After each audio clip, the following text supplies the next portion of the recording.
Life with Jennifer J.M. I am your girl. I am your girl. I am your girl. Auntie Jane, yeah. Some of you, my friend and my subscriber, who are the breaking news. Breaking news is that them win. Them win the case for Paula Llewellyn for continue for the DPP. Paula Llewellyn? So when I take you to let you hear what bring it to this and what the lawyer have to say in regard to Paula Llewellyn case. Take a listen to this. Three-member panel of the Court of Appeal, and I just want to remind your listeners a little bit, because to understand where we are, we have to remember what it was at stake.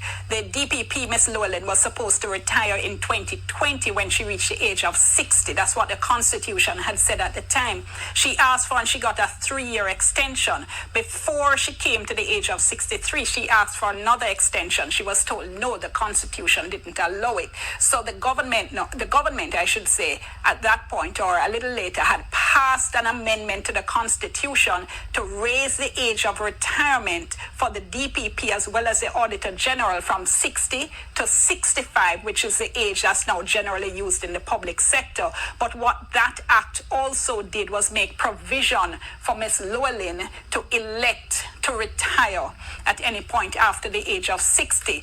Now, the opposition objected to that because they said, hold on, the DPP has already got an extension. She should now be demitting office.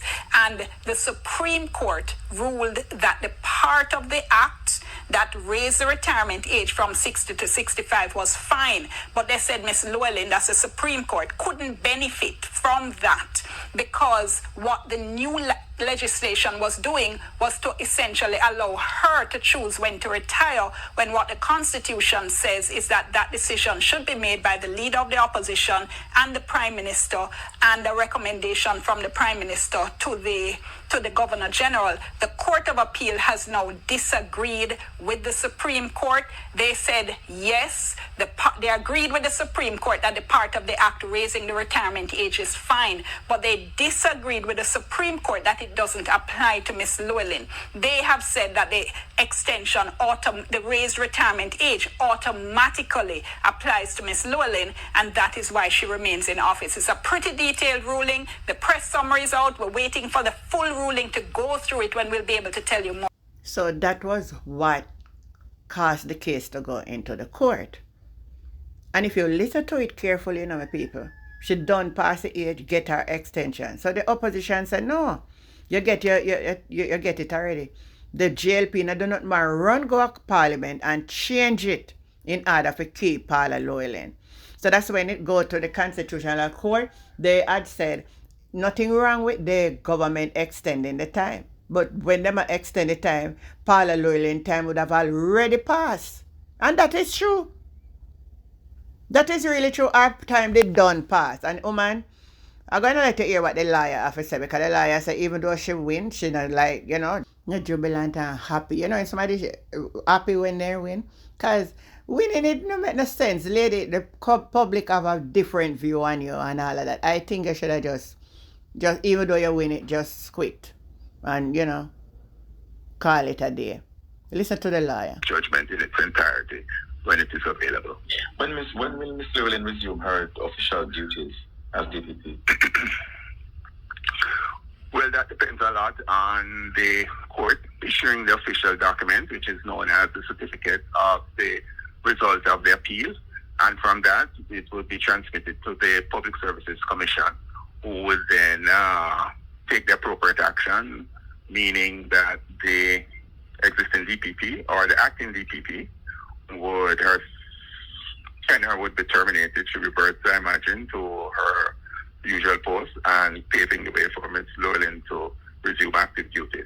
How has Ms. Llewellyn coped throughout this, I don't know if ordeal is a word, but throughout this matter?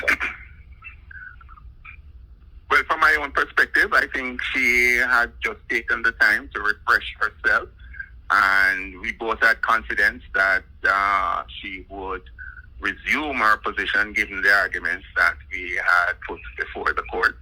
So she was refreshing herself and keeping herself abreast of the various issues as they arise from time to time, with a view to resuming duties and acting as quickly as she can in getting up to speed.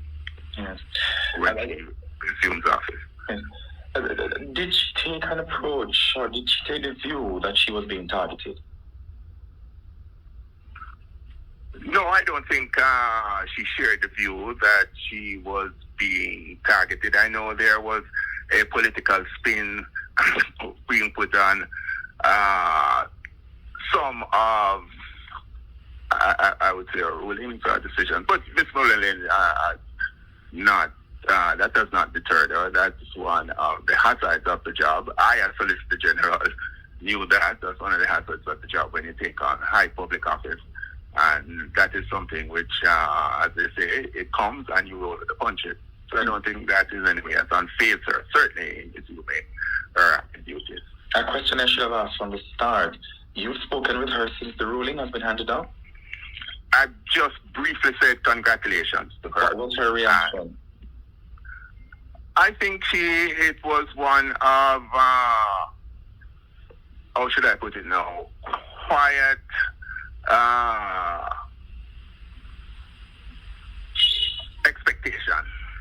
expectation that she knew she would have prevailed, and yes, this is how it has impacted her.